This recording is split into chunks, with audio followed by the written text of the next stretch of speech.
कल्पना कीजिए आप सुबह 4 बजे एक पुलिस स्टेशन में घुसते हैं। आपके कपड़े खून से लथपथ हैं, आपके दोनों हाथों से खून टपक रहा है।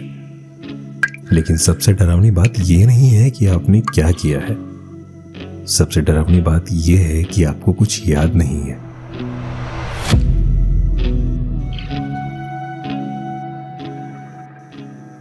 तेईस मई 1987, टोरंटो, कनाडा। 23 साल का केनेथ पर्क्स पुलिस स्टेशन के फर्श पर गिरता है और रोते हुए एक ही बात कहता है, मुझे लगता है मैंने कुछ लोग को मार दिया है, हे भगवान मेरे हाथ। पुलिस उसे गिरफ्तार कर लेती है। केस ओपन एंड शट लगता है।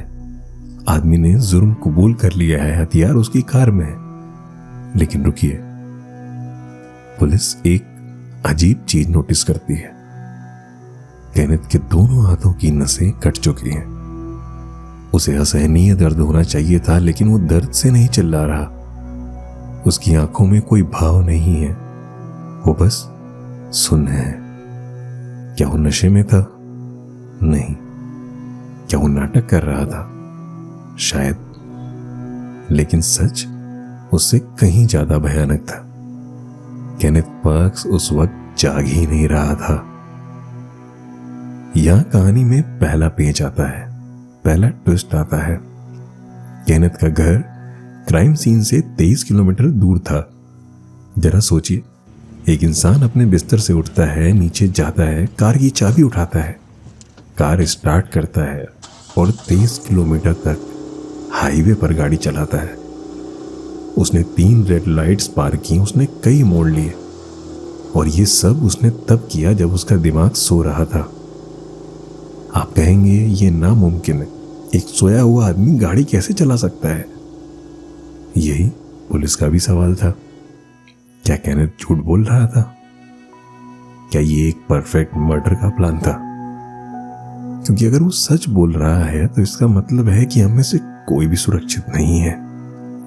आपका शरीर जाग सकता है, गाड़ी चला सकता है और मर्डर कर सकता है, जबकि आप सपनों की दुनिया में हैं।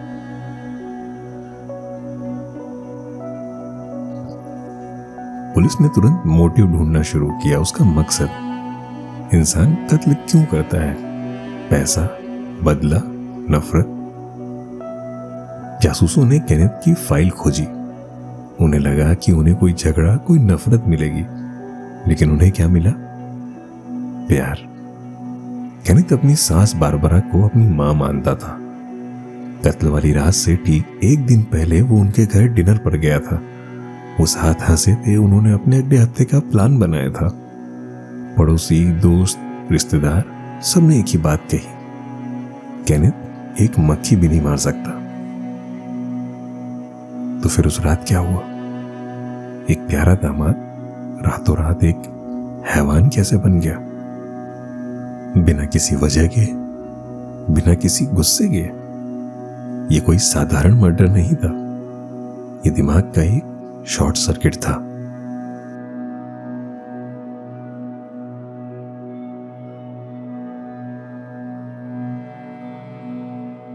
उस रात केनेथ जब घर में घुसा तो उसने कोई आवाज नहीं की।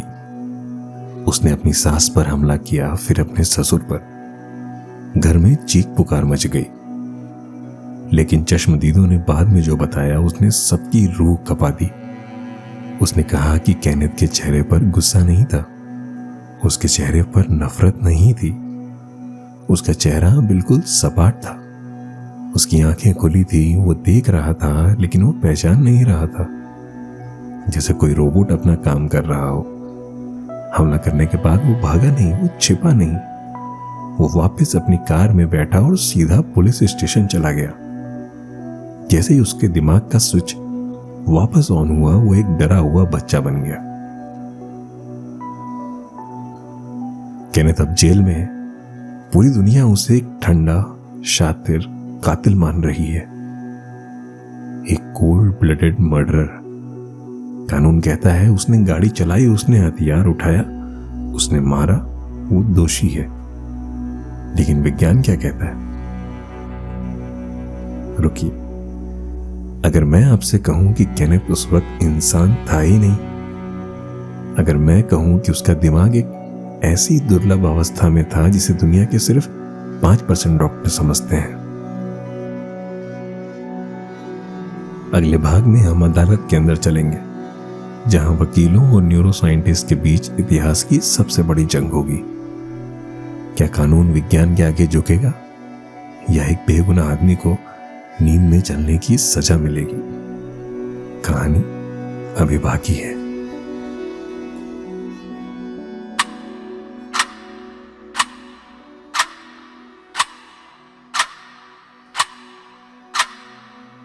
कोर्ट रूम खचाखच भरा था। केनेथ पार्क्स पर फर्स्ट डिग्री मर्डर का आरोप था।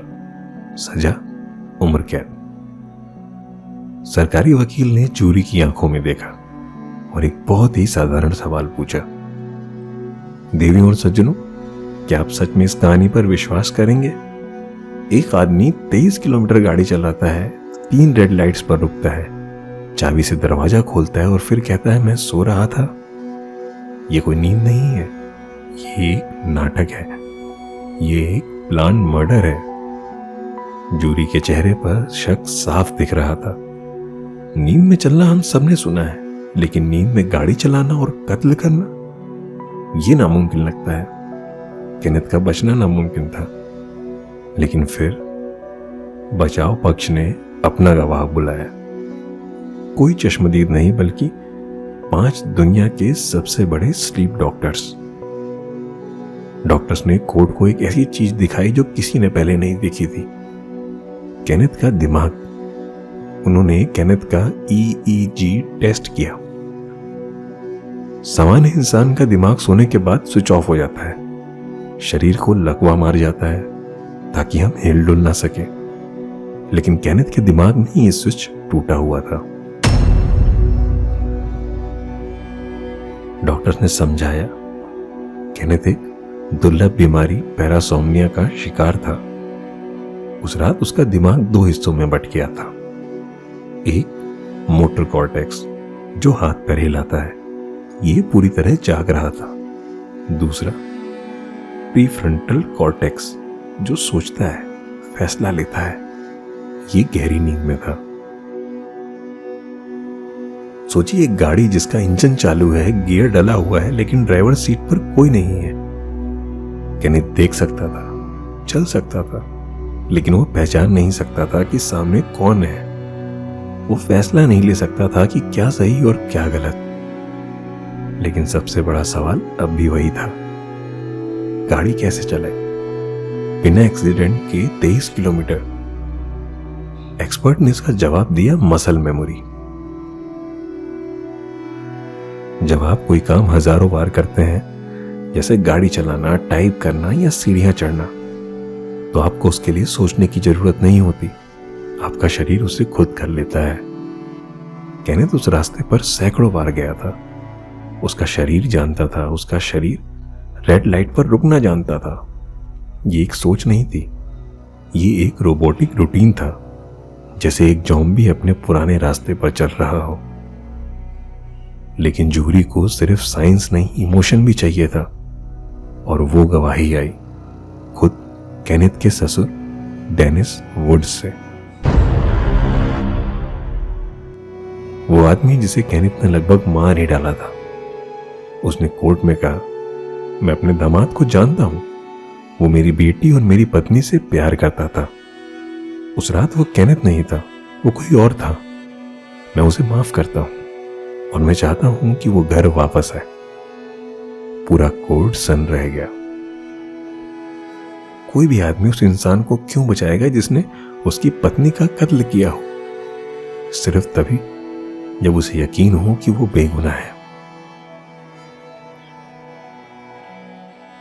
25 मई 1988, फैसले का दिन। जूरी ने 9 घंटे तक बहस की और फिर इतिहास रचा गया। फैसला था नॉट गिल्टी, बेगुनाह।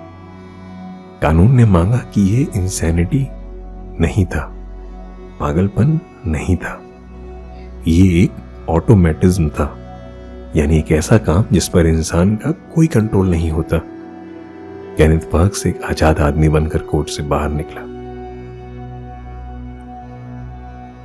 केनेथ पर्क्स आजाद हो गया। उसने फिर कभी किसी को चोट नहीं पहुंचाई। दवाइयों ने उसकी बीमारी को कंट्रोल कर लिया, लेकिन ये कहानी हमें चैन से सोने नहीं देती। ये हमें याद दिलाती है कि हम अपने दिमाग के मालिक नहीं हैं, हम सिर्फ किराएदार हैं। ज्यादातर वक्त वायरिंग ठीक काम करती है, लेकिन कभी कभी एक छोटा सा शॉर्ट सर्किट और हम वो कर बैठते हैं जिसकी हम कल्पना भी नहीं कर सकते। तो आज रात जब आप अपनी आंखें बंद करेंगे तो दुआ कीजिए कि आपका स्विच ठीक से काम करे। ये थी मुख्तलिफ आवाज।